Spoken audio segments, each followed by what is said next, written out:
Something is off with projectile DPS in Overwatch 2. They are losing their identities.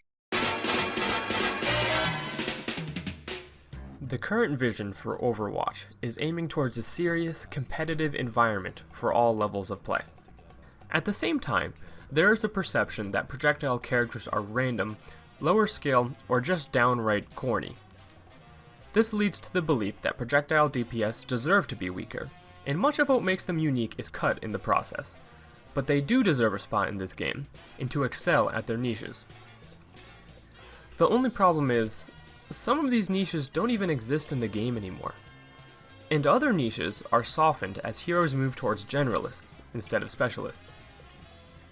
Piled on top of this is confounding balance changes, a history of passives that favor hitscan, and the health pool changes. Higher health pools favor the consistency of hitscan over the burst potential of projectile DPS. These heroes can still output a lot of value, but at the cost of what feels like much greater skill input. So, here we are, and the whole subset of projectile DPS is weak, or, much, much worse, lost. What do we do now?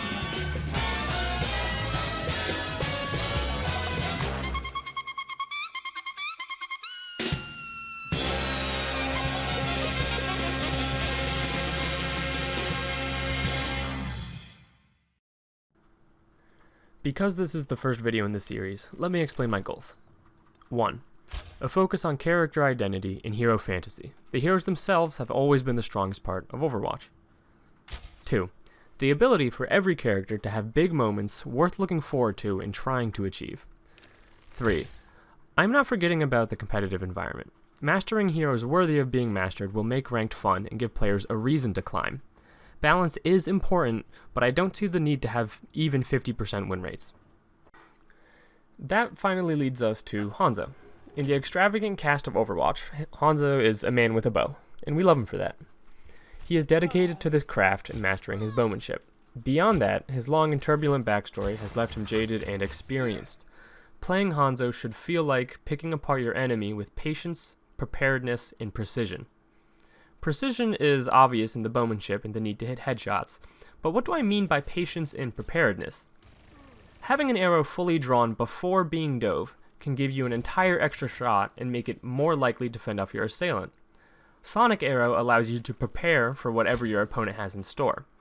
The hero fantasy of Hanzo is a steady hand that has mastered the battlefield through experience. Let's observe his current kit to see if that is a fitting description. Primary fire. Your rewards for practicing the principles of Hanzo are not enough in their current state. The lack of a one-shot just feels bad.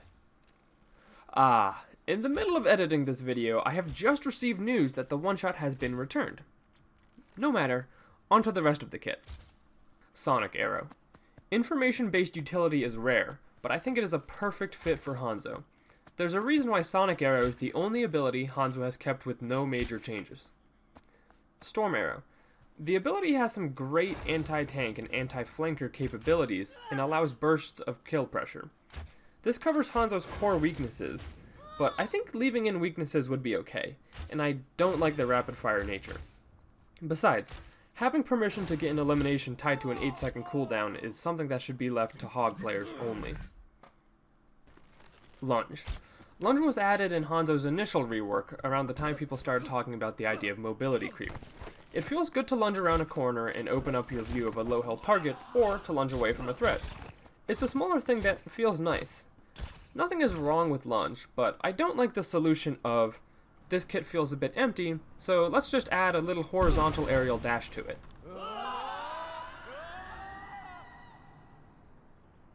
Wall climb.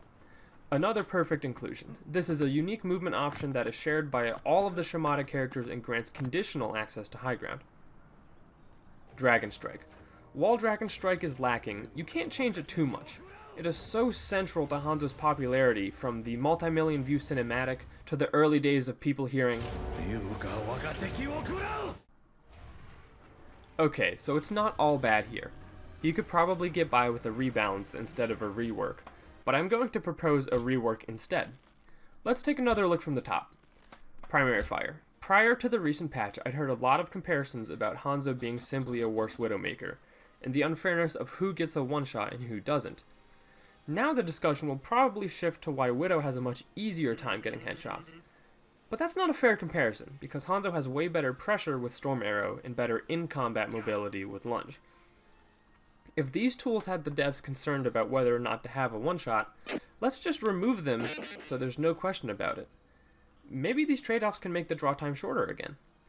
In my rework, I plan to front-load a lot of power in his primary fire, and I think that's okay. Not only does it help with the hero fantasy of a bow wielder, I think Hanzo is a good introductory character and should be simple at his core. Dragon Strike. There was a recent change to Dragon Strike making it go faster. This is okay, but if it's going to be faster it has to be longer too, so that it cuts off an area for the same amount of time. I also don't mind it being a lower impact ult, as long as its ult charge is reduced, which would need to be done anyways after removing Storm Arrow. Changing the length would make the ult great at splitting teams again, and give the developers another knob to turn while balancing. Wall Climb is really the only part of the kit I'm leaving intact. It just feels good and looks good. New, Quiver System. This is where the rework really starts to kick into gear. One of the things I have loved most about Hanzo is the cool looking arrowheads you can equip for different arrows. These arrow modifying abilities also behave differently than any other ability in the game. Pressing ability 1 knocks your sonic arrow and modifies your primary fire. Pressing the same ability button will remove the sonic arrow. The best way to pack this idea in this kit with more excitement is to have multiple arrow options per ability. Hitting ability 1 will cycle you through to ability 1 arrow 1, then hitting it again will bring you to ability 1 arrow 2, and finally back to the default arrow. The same of course would apply for ability 2, totaling for 4 unique arrows. Each ability would only have one cooldown, regardless of which arrow you used. Ideally, the arrows that share a cooldown behave quite differently, giving the player the option of offense at the cost of defense, or maybe something more abstract like mitigation at the cost of information. This trade-off should create gameplay depth, despite my vision for Hanzo being very primary fire focused and simple in that regard. And that's another benefit of this quiver system. Nearly every button on your keyboard is devoted to wielding the bow. Primary fire, secondary fire, reload, ability 1 and 2, with multiple uses each, all can draw or undraw, knock or unknock, and fire your bow. This dedication to mastering the bow and primary fire manipulation is an unexplored gameplay style that Hanzo desperately needs. Now for the fun part.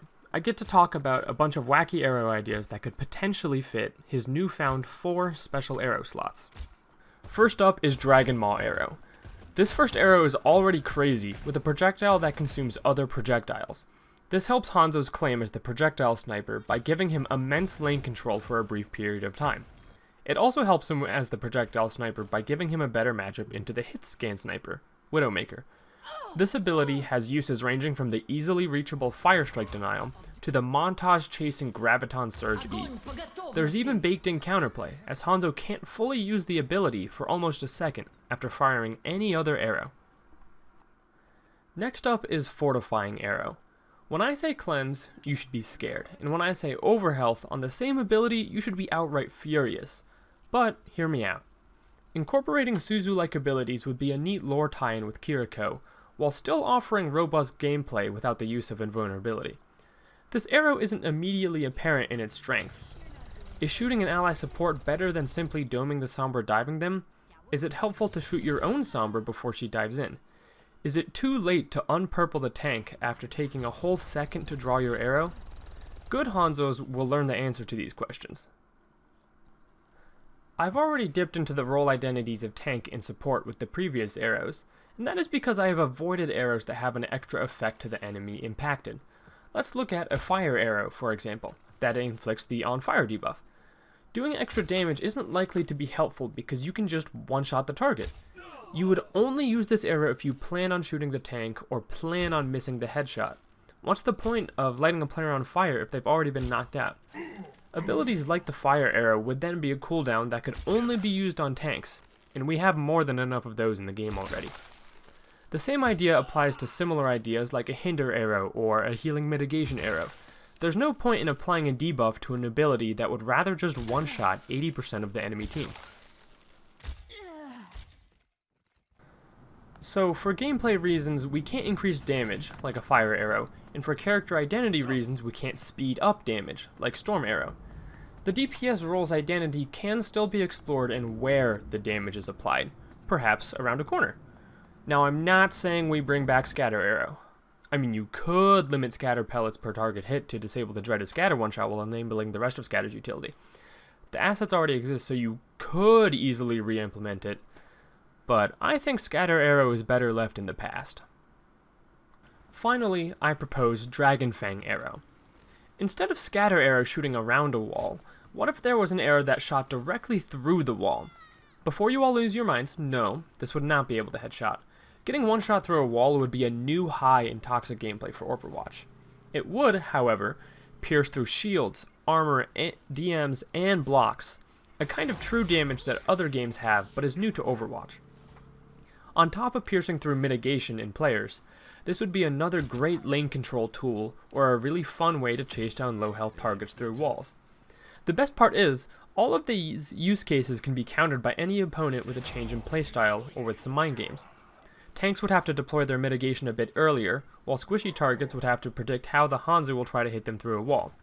It is a strong tool, but it encourages all players trying to predict each other, and just good gameplay in general, despite it cheating the game in new ways. Okay, so after abundant consideration, here's the final kit. Storm bow and wall climb just like they are, maybe a little less draw time on the bow if balance allows. Dragon strike made longer and lower charge. Lunge and storm arrow are out entirely. I think the best ability 1 combo is Sonic Arrow and Dragon Fang Arrow at a 12-second cooldown.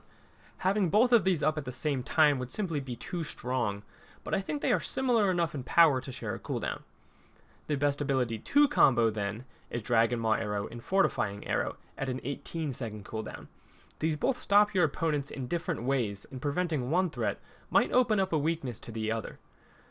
Having these share a cooldown also helps Hanzo from escaping the DPS identity too much. My vision of Hanzo is a battlefield tactician who can shut down his opponents if the correct arrow was already drawn before the opponents even made their move. He has incredibly high impact potential as a sort of long-range utility caster, but is susceptible to close-range pressure. Let me know in the comments below if you agree with my vision for Hanzo, or what yours is. Did I make the right decisions for what his 4 utility arrows should be? Are Lunge and Storm Arrow necessary now that Overwatch is incredibly fast-paced? I look forward to what you have to say, and thank you for watching.